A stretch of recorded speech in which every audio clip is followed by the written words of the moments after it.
পটুয়াখালী ৩ আসনের জনাব হাসান মামুনকে দলীয়ভাবে নমিনেশন দেওয়া হয় নাই এবং কি আজকে আপনারা এই গলাচিপা উপজেলা রিটার্নিং অফিসারের কার্যালয়ে আপনারা আসছেন তার স্বতন্ত্র ফরম কেনার জন্য সকল দলীয় অঙ্গ সংগঠন।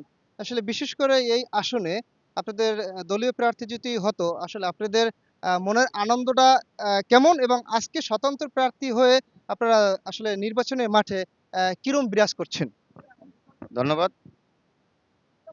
আসলে আমি জোবার হোসেন আক্কাস, দশমিনা উপজেলা বিএনপির স্বেচ্ছাসেবক বিষয়ক সম্পাদক, উপজেলা স্বেচ্ছাসেবক দলের সাবেক আহ্বায়ক, উপজেলা ছাত্র দলের সাবেক সাধারণ সম্পাদক। আমরা দীর্ঘ বছর রাজনীতি করি, রাজপথে আন্দোলন সংগ্রামে আমরা সক্রিয় ভূমিকা পালন করেছি। আমাদের সাথে আমাদের সবসময় হাসান মামুন ভাই আমাদের পাশে ছিলেন। তিনি আমাদেরকে দিক নির্দেশনা দিয়েছেন। ইতিমধ্যে আপনারা অবশ্যই অবগত আছেন যে পটুয়াখালী ৩ আসনে এই গলাচিপা দশমিনায় সারা বাংলাদেশে যত আন্দোলন সংগ্রাম হয়েছে এর ভিতরে আমার মনে হয় যে দশমিনা গলাচিপা উপজেলায় বেশি আন্দোলন করেছি আমরা। এটা হাসান মামুন ভাইয়ের নির্দেশনায় করেছি, তার উৎসাহে করেছি।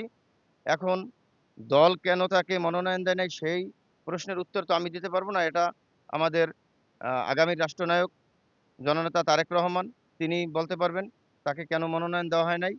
তবে যদি মামুন ভাই মনোনয়ন পেত তাহলে আমাদের জন্য আরো ভালো হতো। আমরা উজ্জীবিত হয়ে এই নির্বাচনে অংশগ্রহণ করতে পারতাম। কিন্তু হাসান মামুন ভাইয়ের দলের প্রতি সবসময় তার আনুগত্য এবং আম শ্রদ্ধা সবসময়ই আছে। এটা আপনারা ইতিমধ্যে ২০১৮ সালের নির্বাচনে আপনারা দেখতে পেয়েছেন যে একজন আওয়ামী লীগের সাবেক সংসদ সদস্যকে এনে এই বিএনপিতে মনোনয়ন দেওয়া হয়েছে গোলাম মাওলা রনিকে।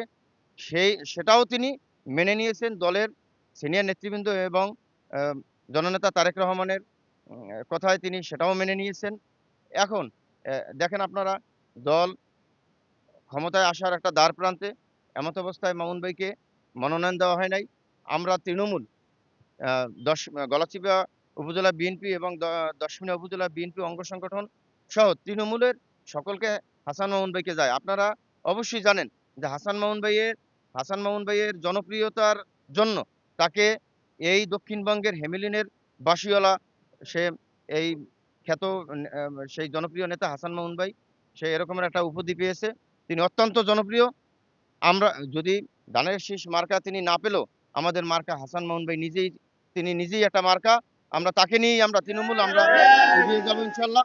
এবং আহ, এই ত্রয়োদশ সংসদ নির্বাচনে তিনি বিজয়ী হবেন ইনশাল্লাহ এবং আমরা তারেক রহমানকে এই পটুয়াখালী ৩ আসনটি উপহার দেবো ইনশাল্লাহ।